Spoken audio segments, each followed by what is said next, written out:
Buenas tardes para todos, bienvenidos a otra sesión del Seminario de Matemáticas Aplicadas y la primera sesión del Student Charter Decimal de Science. El día de hoy tenemos el gusto de contar con la doctora Diomar Mistro. Ella viene de la Universidad Federal de está en la Universidad Federal de Santa María y nos va a hablar sobre perturbaciones en la formación de patrones espaciales. Muchas gracias, doctora, por aceptar la invitación. Adelante. Buenas tardes. Es un gusto muy grande para mí poder hablar en CIMAC. Yo estuve en Guanajuato 2 veces. Es un lugar hermoso y me encantó muchísimo estar ahí. Les pido perdón por mi castellano. Yo no hablo muy bien, pero voy a intentar hablar lo mejor que puedo. ¿Alguna cosa, por favor, me pregunten?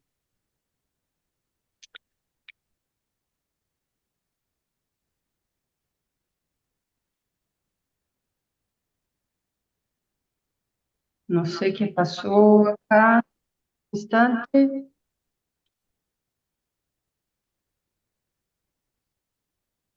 Mi computadora se...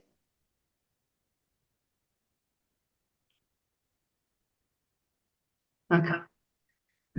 Bueno, para que ustedes tengan una idea, yo estoy acá, en el sur de Brasil, próximo acá de Uruguay y de Argentina, ¿no?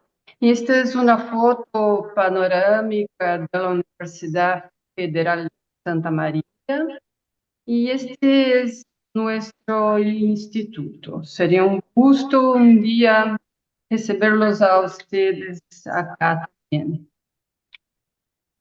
Y este es una foto del Valle del Pati.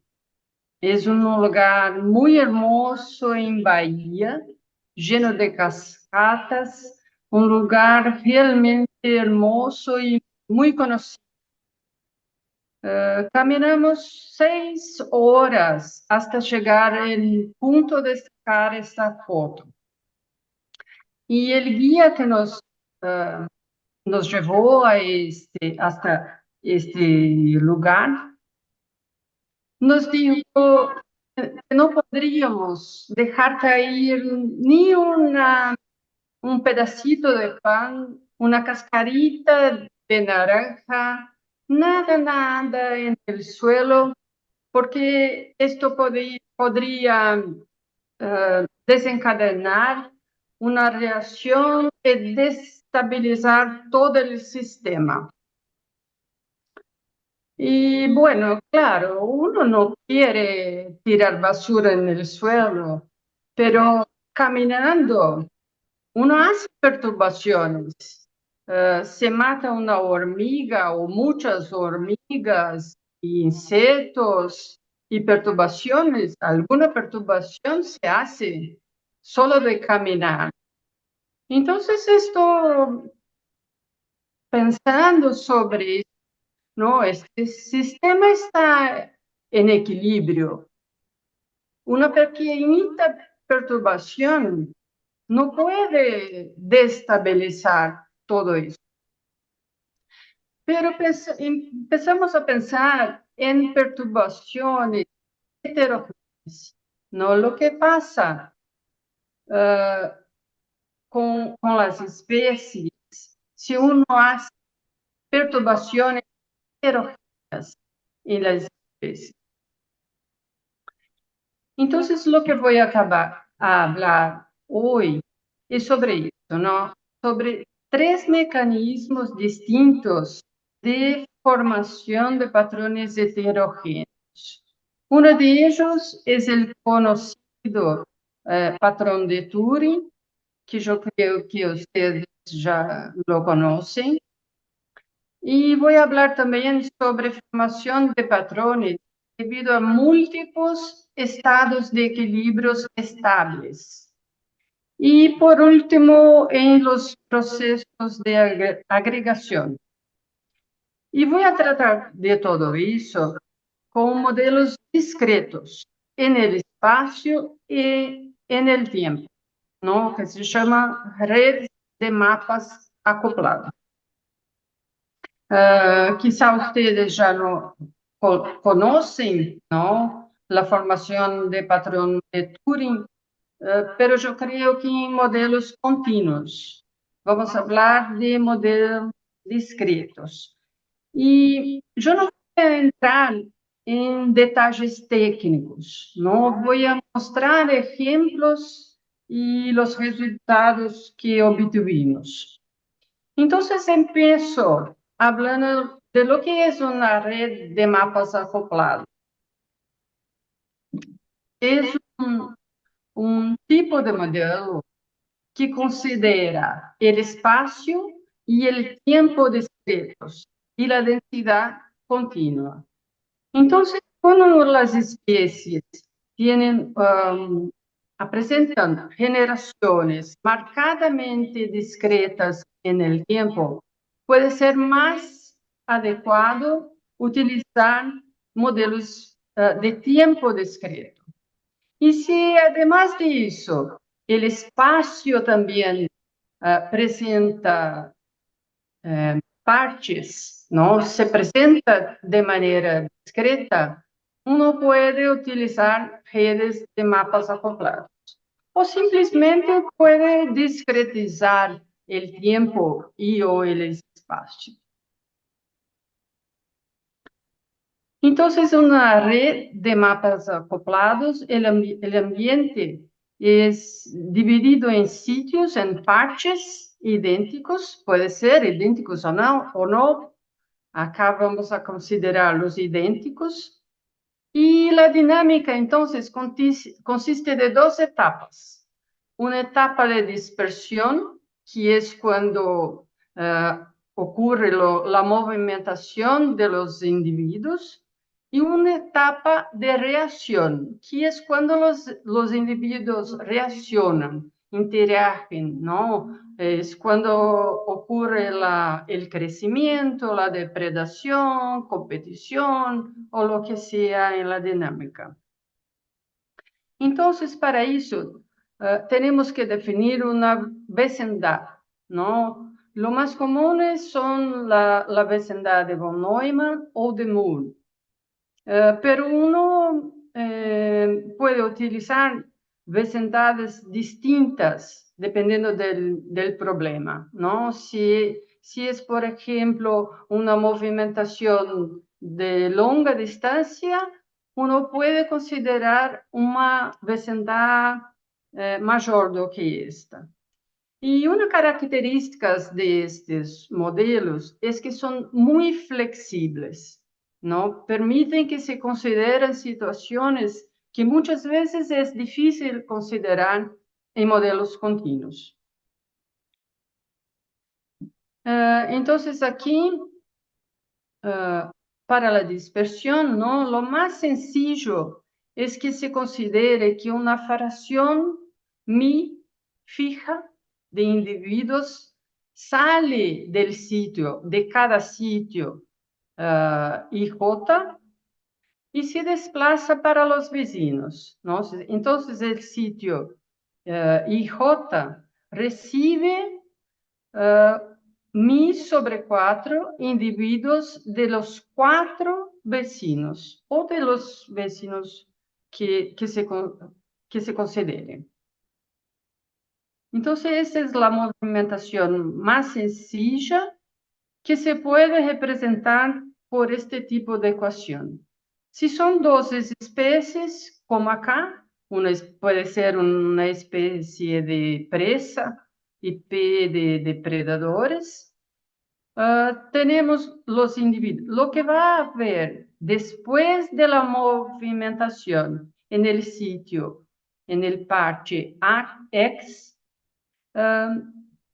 es la fracción de individuos que no salió del parche, más los individuos que migraron de parches vecinos, ¿no? Entonces, ese es el tipo de ecuación que vamos a considerar. Se puede cambiar, por ejemplo, la vecindad, se puede cambiar la fracción, ¿no? Acá estamos considerando la fracción constante, pero eso puede ser distinto. Y después la etapa de reacción, que es donde ocurren nacimientos, muertes, interacciones como depredación, competición, etc. Entonces, si son dos especies, tenemos un sistema de este tipo. Bueno, entonces el mecanismo de Turing, que yo creo que muchos de ustedes ya conocen, dice que dos especies de químicos que reaccionen y difunden pueden producir patrones espaciales heterogéneos, ¿no? Este es una idea muy importante porque, como se sabe, ¿no? El proceso de difusión tiene una tendencia de homogeneizar las concentraciones. Entonces, esa idea de Turing realmente es una idea brillante, ¿no? Porque muestra un efecto que no se espera de un proceso de difusión. Y estas ideas, entonces, es un mecanismo contraintuitivo porque muestra, ahora hablando de biología, muestra cómo dos especies biológicas que interaguen pueden reverter, no sé si comprenden en castellano, como dos especies que reaccionan y se difunden y se movimentan, pueden formar una distribución heterogénea. Entonces, se parte de la idea que en la ausencia de difusión, en la ausencia de la movimentación, el sistema está en equilibrio estacionario estable, uniforme, homogéneo y estable. Y cuando se incluye la movimentación, la difusión, el estado uniforme torna-se inestable a pequeñas perturbaciones. Entonces, se parte de un estado homogéneo estable, en la ausencia de la difusión, y cuando se considera la difusión, ese estado homogéneo estable se va a destabilizar después de sufrir, ¿no? Pequeñas perturbaciones. Entonces, la idea es esta, ¿no? Se parte de perturbaciones del estado de equilibrio homogéneo. Déjame ver si esto anda aquí. Se parte de una perturbación del estado homogéneo y con el tiempo, entonces, con la difusión, las perturbaciones crecen, pero de manera heterogénea. Y lo que se obtiene, bueno, el principio de Turing no dice lo que va a pasar después. El principio de Turing informa cuáles son las condiciones para que el estado estable se destabilice, el estado uniforme se destabilice. Entonces, nosotros estudiamos estas ideas en un sistema depredador-presa, con efecto Ali para la presa, pero un modelo discreto. Y en esta etapa de dispersión tenemos entonces la movimentación que representa la difusión clásica, la que yo hablé anteriormente. Y esta es las ecuaciones que consideramos para la reacción. Aquí tenemos el efecto Ali y acá el efecto de la depredación. Esta es la fracción de presas que no es depredada en el tiempo T en el parche X.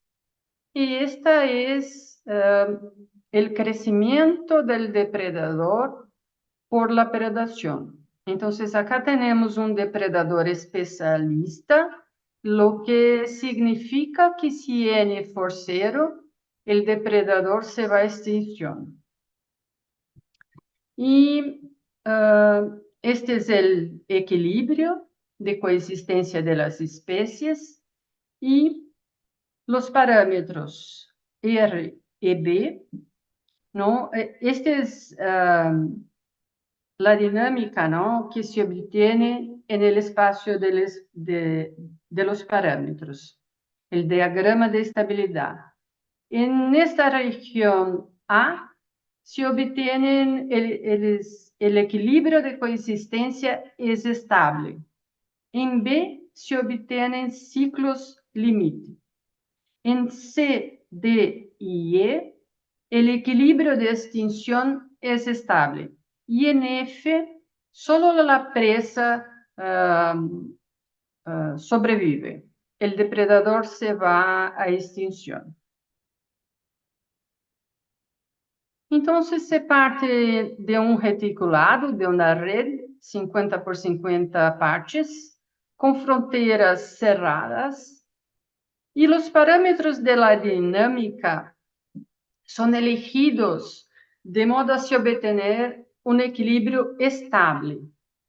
Y se parte entonces, aquí es un corte de la distribución inicial, y se hace una perturbación de la distribución de equilibrio estable. Este valor corresponde al valor de equilibrio, uno para la presa y otro para el depredador. Bueno, entonces, con la teoría de Turing, ¿no?, nosotros aplicamos a ese sistema y obtuvimos las condiciones para que ocurra la instabilidad difusiva de Turing.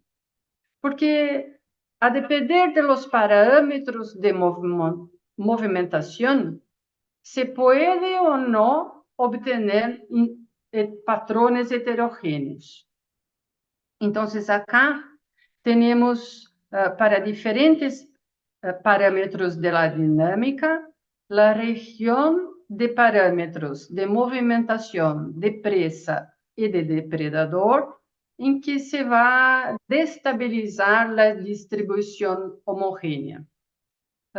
Puede ser en esta región o en esta región, que se llama de bifurcación -1 o +1, porque acá en modelos discretos uno busca los valores de los valores propios que están en el rango -1 a 1. Entonces, si es menor que -1, tenemos una bifurcación -1. Y si es mayor que 1, una bifurcación +1. Y acá, déjame cambiar esto para este lado. Entonces, para los parámetros de la dinámica en este punto rojo, que son estos valores, y para parámetros en la región -1, tenemos esta distribución de presas. El color blanco representa una concentración o una densidad 0. Y el color negro representa una densidad 1, el máximo para la presa. Y en este caso de la bifurcación -1, este patrón heterogéneo es dinámico, no es estable. Porque si uno mira en el tiempo, estas luces se alternan, estos colores se alternan en un ciclo de periodo 2 en el tiempo. En este caso de la bifurcación más 1, cuando se toman los parámetros de movimentación en esta región, se obtiene una distribución estable, heterogénea, estable para presas y depredadores. Entonces, lo que se ve aquí es que con una pequeña perturbación heterogénea, se desplazan presas y depredadores de algunas regiones. De hecho, se puede, por lo que se ve teóricamente en este modelo, con esta dinámica, que una pequeña perturbación podría sí desplazar las especies de algunos parches. Y claro que hay muchos condicionales, ¿no? El parámetro de la dinámica, la movimentación, la dinámica. Entonces, teóricamente, en algunas situaciones, una pequeña perturbación heterogénea puede sí cambiar la distribución de las especies.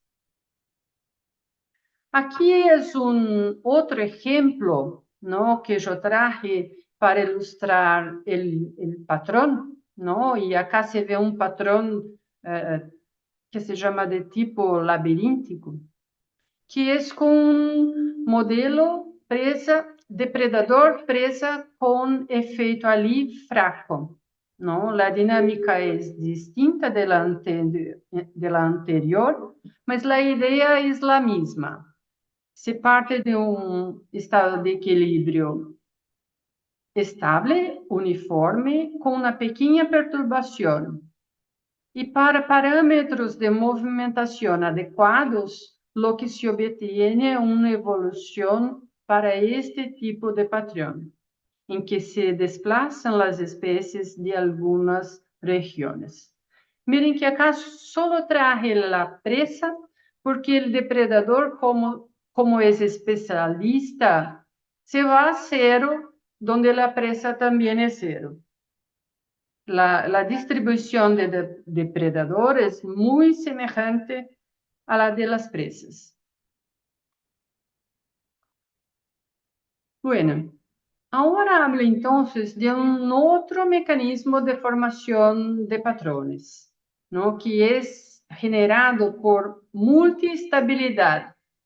Cuando un sistema tiene múltiples estados de equilibrio estables y se hace perturbaciones de grandes amplitudes. A mí me parece que es importante también estudiar lo que pasa con grandes perturbaciones, perturbaciones de grandes amplitudes. Acá, por ejemplo, son derrumbes de tierra en Río de Janeiro, ¿no? Se ve que esto no es una pequeña perturbación, ¿no? Acá es una... perdón, me olvidé la palabra en castellano. Cuando en portugués es flood en inglés. Pero cuando llueve, ¿no? Esto fue el año pasado acá cerca de Santa María, y después de mucha lluvia tuvimos grandes inundaciones, ¿no? Esto no es una pequeña perturbación, una perturbación muy importante, muy severa, ¿no? Entonces yo creo que estudiar lo que pasa con los sistemas después de sufrir perturbaciones de grandes amplitudes también es una cosa que yo creo que cada vez más será necesario. Entonces aquí, esses la ecuación del efecto Ali, ¿no? Aquí considerando solo la presa sin el depredador. Y lo que pasa aquí es que el efecto Ali tiene un estado de equilibrio estable, que es cero, y otro que es de persistencia de la especie. Y tiene un estado de equilibrio inestable que funciona como un umbral, ¿no? Abajo de ese umbral, la población se va a extinción. Y por arriba de este umbral, la población se va al estado de equilibrio no nulo, ¿no? Entonces acá, si hacemos un corte en la distribución de la especie, este es el estado de equilibrio de persistencia de la especie y ese es el umbral.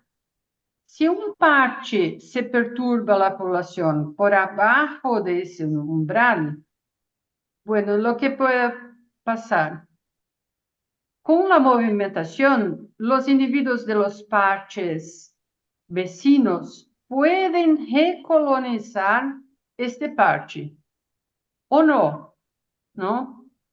Porque si pocos individuos se movimentan para este parche, puede ser que después de la movimentación, la población no haya,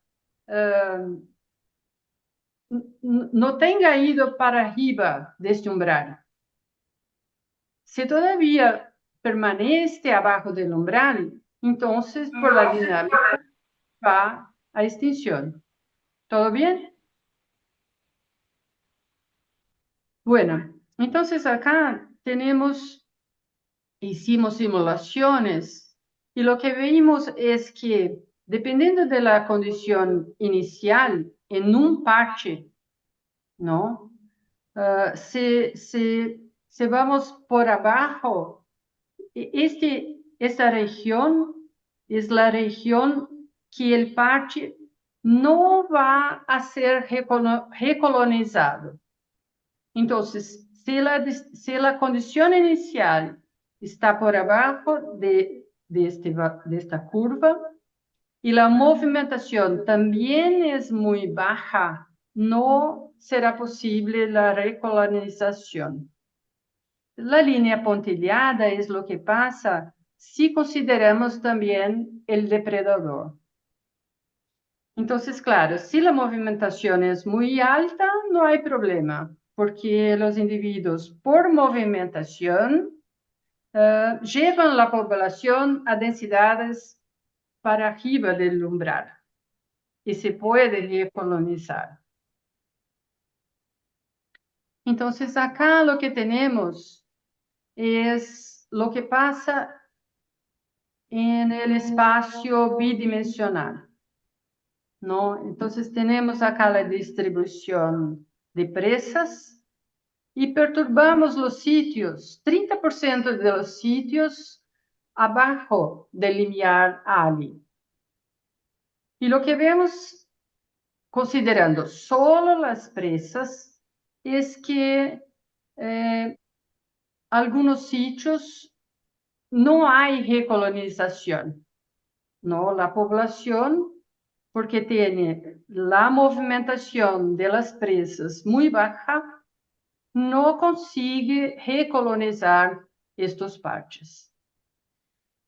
Sin embargo, si consideramos, además de la presa, que hay un depredador, entonces lo que se ve es que en los mismos 30% de sitios es peor, ¿no? El depredador hace este efecto todavía más fuerte.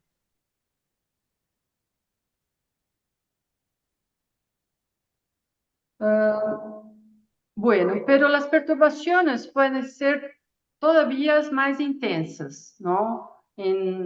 Como se ve en las inundaciones, es una gran extensión de área que es perturbada por la inundación. Entonces, lo que puede pasar es que ambas las especies vayan a la extinción global. Puede haber recolonización si las perturbaciones no son tan extensas en términos de número de sitios, pero si es muy grande, las especies se pueden extinguir. Acá de nuevo, ¿no? Ahora mostrando la distribución espacial con la movimentación de la presa baja, ¿no? Lo que determina lo que es esencial es la movimentación de la presa. Y lo que se ve acá es que el depredador se va a la extinción. Cuando se considera una gran extensión de área perturbada, la presa tiene una reducción y el depredador puede irse a extinción. Bueno, pero no es solo porque el efecto allí tiene estabilidad y el umbral de extinción. Pero en otros sistemas no es necesario que haya el efecto allí, ¿no? Si uno considera, por ejemplo, el sistema parasitoide hospedero, esta figura es muy conocida del libro de Edelstein Kest, pero si uno considera también un depredador generalista, un depredador como un pájaro, por ejemplo, que se alimenta de ese parasitoide, pero de otros también, ¿no? Entonces, ese depredador no depende exclusivamente de esta presa. Es una presa, el parasitoide es una presa para él. Entonces, acá tenemos un sistema que consideramos hospedero, parasitoide y un depredador generalista, que no aparece en las ecuaciones, porque como es generalista, consideramos que no va a depender exclusivamente de esta especie de hospedero. Yo creo que me equivoqué aquí, me refería a parasitoide, pero ese es el hospedero, ¿no? Este es el parasitoide. Entonces, ese depredador generalista, ¿no? También se puede considerar que en la escala de tiempo de crecimiento del depredador, perdón, en la escala de tiempo de crecimiento de los hospederos y los parasitoides, el predador generalista se mantiene aproximadamente constante. Entonces, no lo consideramos explícitamente en el sistema.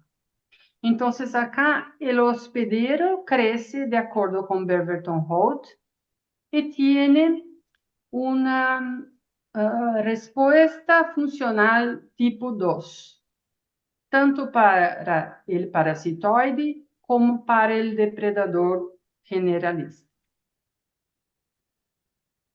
Entonces, con esto,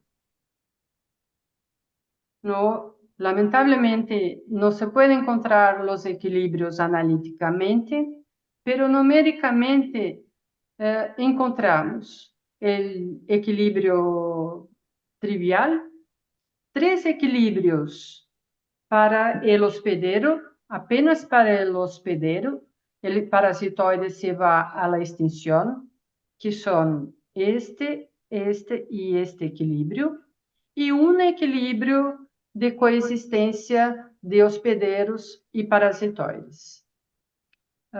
Entonces, acá tenemos múltiples estados de equilibrio estables, ¿no? Hicimos diagramas de bifurcaciones y, por ejemplo, para este conjunto de parámetros, el equilibrio, tenemos el equilibrio de coexistencia estable y estos dos equilibrios de extinción del parasitoide y persistencia del hospedero también estable. Un con baja densidades de hospederos y otro con alta densidades del hospedero. Entonces, lo que pasa, ¿no?, en un sistema de ese tipo, con múltiples estados de equilibrios estables, cuando se considera la movimentación. Entonces, consideramos la movimentación por difusión, la misma que presenté anteriormente, y partimos de una distribución del equilibrio, pero con perturbaciones aleatorias, entre 0 y 1 en la mitad de los sitios. Entonces, acá no tenemos una baja movimentación para el hospedero y alta para el depredador. Acá es la distribución de hospederos y de parasitoides de equilibrio. Y encontramos entonces una distribución heterogénea estable con extinción, ¿no? Acá es la extinción del hospedero y obviamente donde no hay hospederos no hay parasitoide, porque los parasitoides sí son especialistas, ¿no? Y tenemos también partes en que asumen el equilibrio de coexistencia y partes donde asume el equilibrio de existencia solo del hospedero. Con una persona, con una perturbación todavía mayor, en una extensión mayor de los sitios, encontramos los tres equilibrios. Los equilibrios de coexistencia. Acá es un corte en el espacio. Entonces tenemos el equilibrio de coexistencia, el equilibrio con baja densidad de hospederos y el equilibrio con alta densidad de hospederos, sin parasitoides, ¿no? Se percibe que el dibujo es semejante, donde hay hospederos, o mejor, donde no hay hospederos, no hay parasitoides. Y acá hay unos puntitos en que hay solo hospederos, pero no hay correspondiente acá. Entonces, esos puntitos acá y estos acá corresponden al equilibrio, a este tipo de equilibrio, que solo el hospedero persiste a altas densidades. Otros más claritos en que hay el hospedero en bajas densidades. Entonces, ese tipo de patrón, ¿no? Se debe a la multiestabilidad del sistema.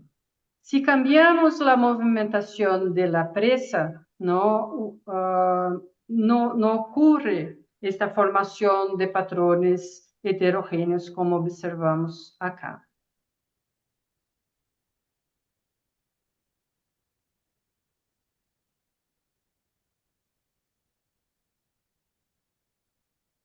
Entonces, la distribución de las especies no depende de su movimentación y de las perturbaciones sufridas, ¿no? Este tipo de patrón está relacionado a las perturbaciones.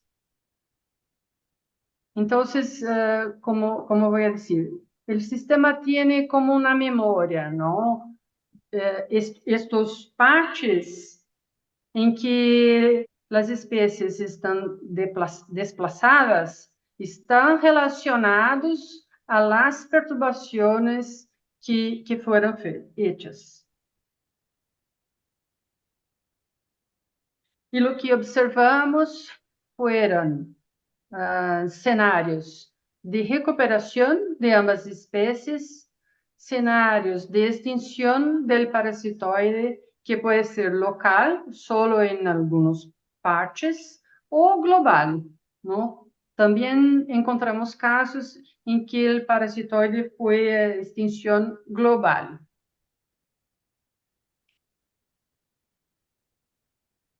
E agora vou falar também sobre processos de agregação.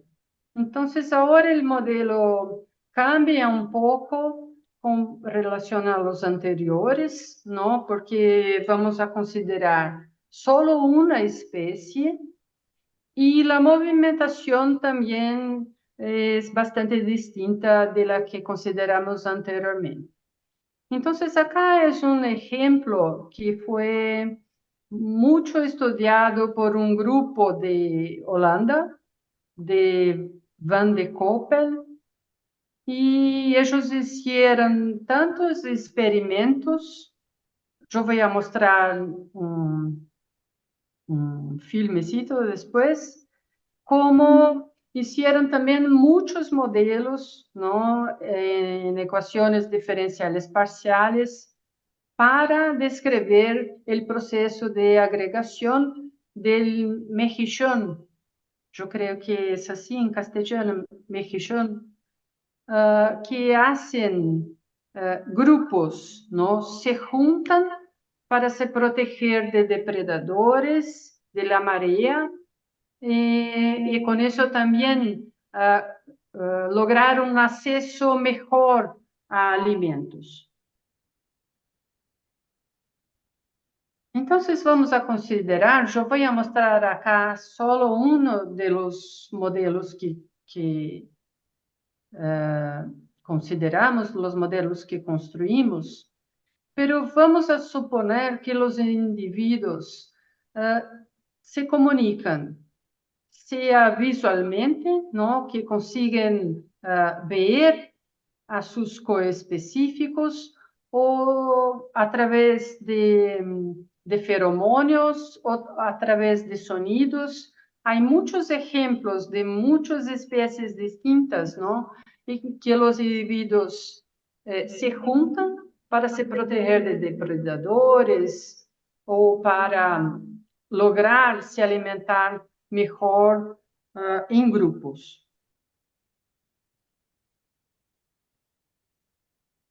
Então, o que consideramos acá é que os indivíduos têm decisão, decidem migrar para sítios em que não estejam completamente solos, pero nem tampouco em que haja uma grande concentração.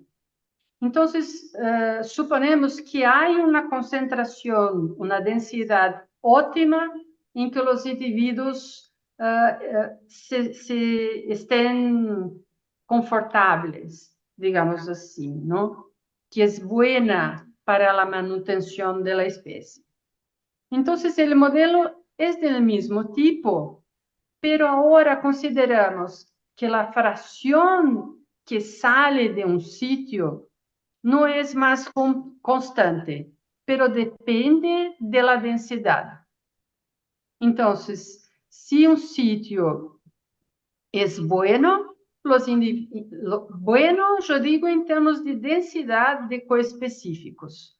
Então, se a densidade de coespecífico é buena, dentro do que cada espécie considera buena, os indivíduos se quedam aí.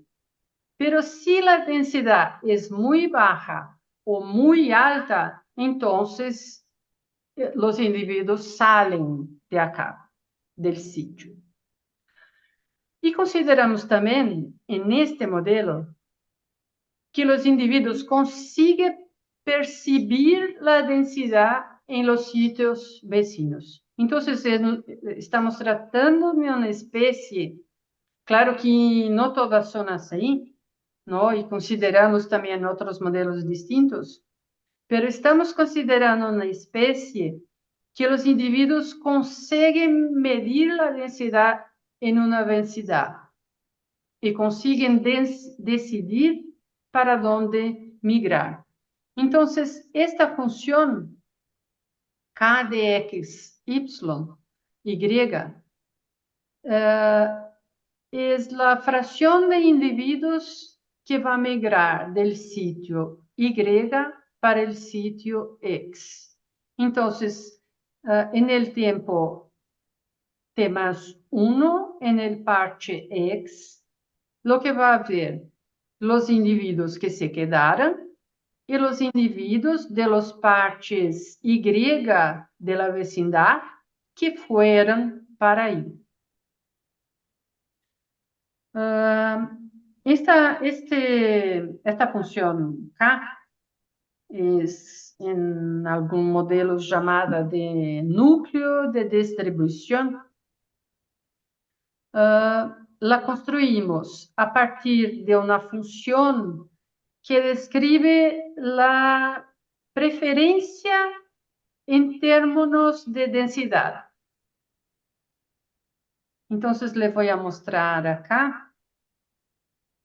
Esta es la fracción que abandona un sitio y esta es la forma cualitativa que consideramos. Si la densidad de individuos está en un intervalo en torno de una densidad óptima, entonces la fracción que abandona el sitio es baja.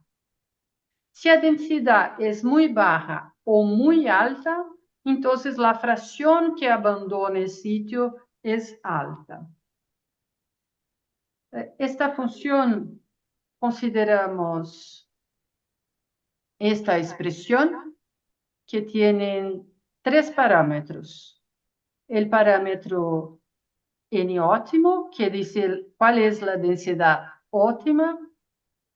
El parámetro epsilon, que dice el tamaño del intervalo de densidad buena. Y el parámetro beta, que dice cuán exigentes son los individuos, ¿no? El parámetro beta altera esa declividad. Entonces, si esa declividad es muy acentuada, significa que una pequeña variación hace con que los individuos salgan del sitio en que se encuentran. Entonces, acá hay algunos ejemplos de cómo los parámetros beta y epsilon alteran esta función, ¿no? Entonces, en este caso, no hace mucha diferencia la densidad, pero si miramos acá, los individuos no salen si la densidad está en este intervalo, pero si está fuera de este intervalo, sale una fracción muy grande, muy alta, sale del parche. Y la función f de preferencia, entonces, sería como el complementar. Si esta es la densidad buena, les doy como una buena evaluación para este parche, ¿no? Tengo grande preferencia de quedar en este parche. Entonces, ese modelo, ¿no? Partimos de una distribución heterogénea, ¿no? Una perturbación de una densidad media de 0,5. Consideramos la frontera cerrada, ¿no? Y una vecindad de 4 vecinos. Entonces, acá están algunos resultados que obtuvimos dependiendo de la densidad óptima y del rayo del intervalo. Entonces, acá vemos que para A y beta es 3. Entonces, para estos parámetros, no obtuvimos agregación. La densidad permaneció homogénea. Y para estos conjuntos de parámetros, sí obtuvimos agregación. Azul, este cuadrado azul, significa que no es un patrón heterogéneo estable, pero sí hay oscilaciones de periodo 2. Y el cuadrado rojo significa que hay oscilaciones en cada sitio, oscilaciones aparentemente caóticas. Estos otros patrones sí son estables. Entonces, acá tenemos un video. Este es el experimento del grupo de Van Koppen, ¿no? Que muestra, de nuevo,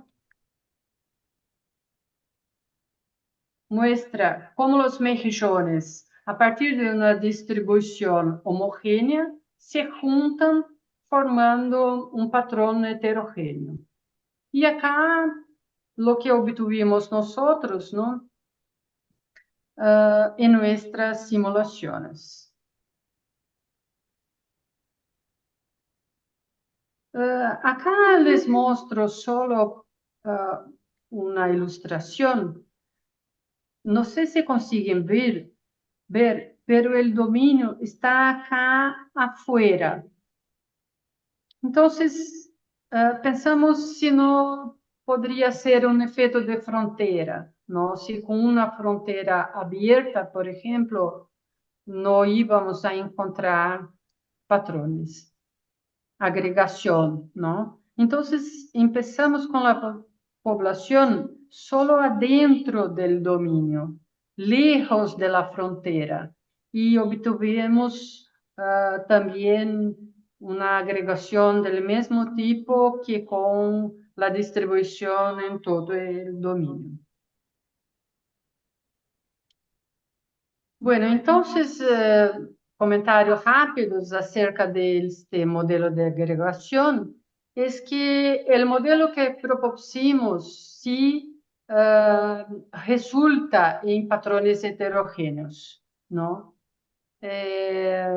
Y observamos, les traje solo un ejemplo, pero obtuvimos patrones muy distintos de estos también, como hotspots, cold spots, laberintos, y obtuvimos escenarios estacionarios, oscilatorios, con periodos de varios, oscilaciones de varios periodos y hasta mismo caóticas, ¿no?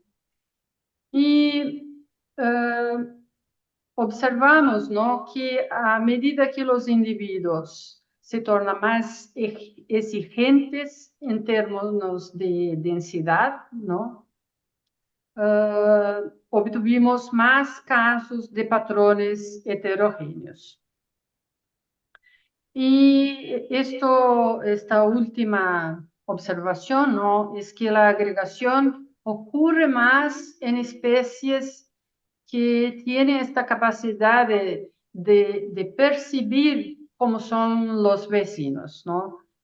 Comparamos este modelo con otro modelo en que los individuos no perciben los vecinos como es el sitio a una distancia, y observamos que la agregación ocurre más cuando los individuos tienen esta capacidad de percibir cómo están los parches vecinos. Bueno, entonces, a partir de la pregunta inicial, ¿no?, lo que podemos decir es que por lo menos teóricamente, ¿no? A depender de la dinámica de las especies, de la movimentación de las especies, de la amplitud de las perturbaciones, puede ir a haber una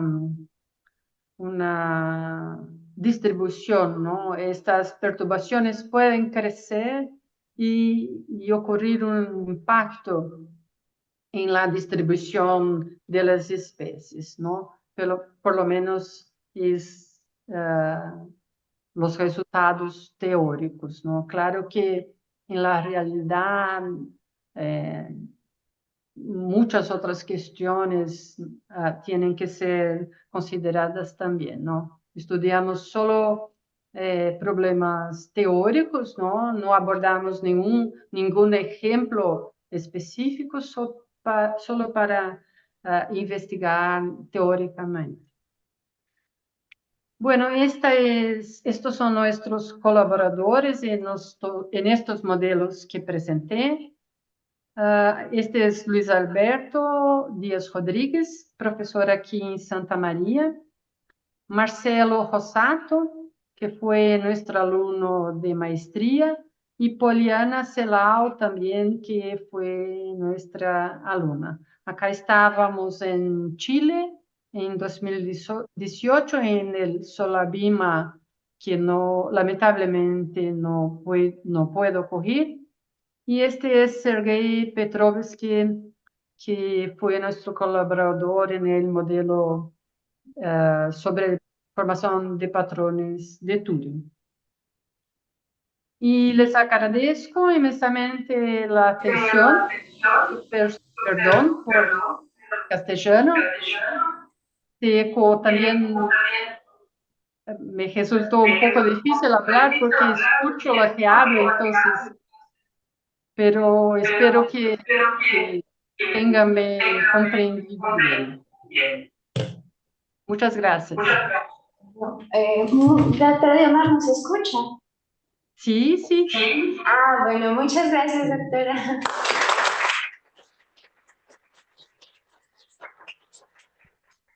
Bueno, creo que no nos puede ver porque en la cámara hubo un problema, pero no sé, ¿hay alguna pregunta? Adelante, Benji.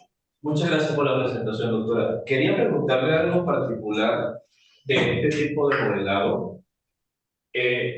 Usted parte de un sistema heterogéneo donde la perturbación del humano puede ser causada intencional o no intencionalmente sobre un sistema biológico y causa estos patrones que nos muestra, ¿no? Y en alguno de sus comentarios, dependiendo del tipo de modelo que usted está describiendo, hay veces donde la especie, después de un tiempo, vuelve a recuperarse y quizás hasta coexistir con su depredador. Ese esfuerzo se ha cuantificado en el sentido de que yo estoy pensando más en si un humano en algún momento perturba un sistema sin querer, ¿qué tendría que hacer o qué sería lo menos costoso para recuperar un sistema de coexistencia entre las especies? ¿O es dejarlo por sí solo en el tiempo se recupere, o existe una forma también de perturbar el sistema y volver al original de una manera no tan costosa? No sé si comprendí bien la pregunta. Me pregunta si es posible, por ejemplo, Volver al que el sistema sistema... original, que a veces nos interesa que el sistema original se mantenga porque es una coexistencia en ecología. Entonces, si uno hace una perturbación por X o Y causas, si han observado o si se puede cuantificar volver al sistema original mediante dejarlo en el tiempo, como muchas veces observo que decía que pues, la especie se podría recuperar, o perturbar de alguna manera el sistema para volver al original. Sí, creo que comprendí. Claro, uno siempre piensa en conservar las especies naturales, ¿no? Y yo creo que no puedo dar una respuesta general, ¿no? Porque depende de cada caso.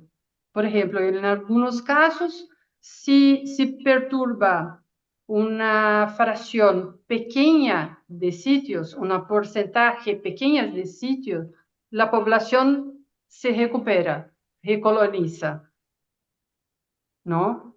O se puede pensar, por ejemplo, en el caso de fetual. Mira cómo depende de la dinámica, depende de la movimentación. Por ejemplo, en el fetualí hay ese umbral, ¿no? Entonces, si es una especie que sabidamente se mueve poco, habría que recolonizar artificialmente, ¿no? O, no sé, de alguna manera llevar la población arriba del umbral. Desplazar. ¿Es correcto? Sí, sí, sí. Sí, sí, sí me queda Desplazar claro. parte de la población, ¿no? de un lugar a este lugar donde la población está abajo del umbral. Exacto. Pero Eso en uno lo otros podría... ejemplos, perdón, Sí, eso uno después lo podría cuantificar a nivel de costo. Puede ser qué sería más costoso, si eso o dejar que el sistema por sí solo ver si se recupera o no. Sí, sí, sí. Es que estoy en trabajando en algunos algo. casos no se recupera. Sí, claro, claro, claro, claro. No sé si comprendí, si te contesté Sí, bien. sí, sí, sí, sí, sí me quedó clara la interpretación que me faltaba allí. Sí, gracias. ¿Alguna otra pregunta?